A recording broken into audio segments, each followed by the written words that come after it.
پیرمرد فقیر را در نزد بانک دیدم که در خواب عمیق فرو رفته بود و لباسهای جنده و دریده در تن داشت. نشانه های فقر و گرسنگی در سیمای او نمایان بود. شعاع آفتاب کم کم به سینه‌اش می رسید، اما گرما و حرارت آن را حس نمی کرد. نزدش ایستادم و با دقت به او نگاه کرده به خود گفتم: خدایا، فاصله این شخص بینوا با صندوق بانک چند متر بیشتر نیست. ای خدای بلند مرتبه، ما در دنیای گوناگون رنگ زندگی میکنیم. دست بر کیسه‌ام گذاشتم، احساس کردم که چیزی در داخل کیسه‌ام هست. آن زمان دست به کیسه نهادم و یک سامانه به دستم رسید. بعد گفتم: ای سامانی، هدف تو چیست؟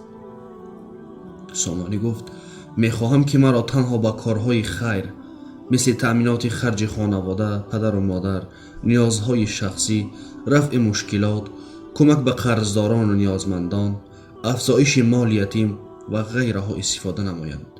گفتم: ای سامانی، چگونه نزد من آمدی؟ سامانی گفت: داستان من طولانی است.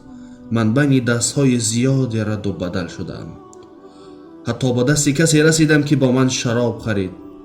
سپس به کسی رسیدم که با من فیلم فحش و فجور خرید. مرا به عنوان رشوه به دیگری داد.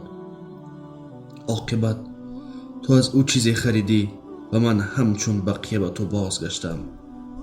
همه کسانی که نزدشان بودم بنده مال و ثروت بودند، اما درباره تو هنوز چیزی نمیدانم.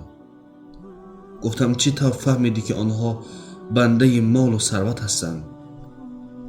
سامانی گفت: از معامله و رفتاری که با من انجام میدادند آنها را شناختم، زیرا آنها مرا در راه خدا صرف نمی کردند. در این باره از حسن بصری روایت آمده است که گفت: هر امت بوت برای پرستش دارد و بوت این امت درهم، نقره و دینار و طلا است. کسانی که طلا و نقره را ذخیره می کنند و در راه خدا خرج نمی نمایند، آنها را از عذاب دردناک خبر ده.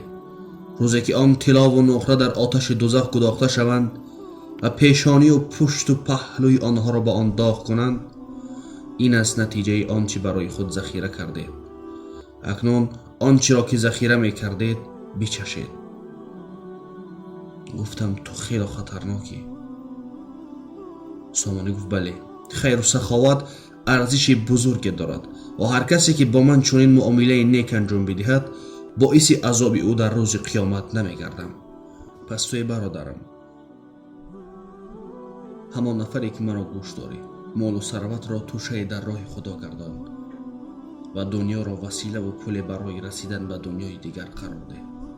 زیرا تاجر حقیقی کسی است که به سپاس و ثواب سرفراز می‌گردد. سلام علیکم و رحمت الله.